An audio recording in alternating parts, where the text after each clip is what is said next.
তই অসমীয়া ছোৱালী তই অসমীয়া লিখিব নাজানো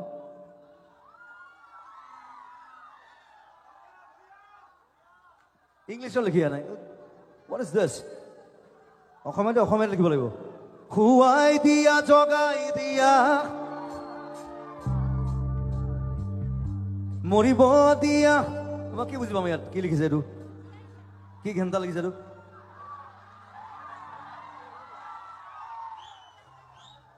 ইমান ধুনীয়া কথা কৈছো খুৱাই দিয়া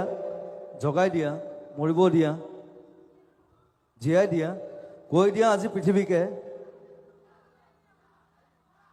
এতিয়া তুমি মোৰ তাৰপিছত কিন্তু বুজি নাপাওঁ কিন্তু ইংলিছত লিখিছে মই কি লিখিলো কি লিখিছিলো নাগাওঁ দে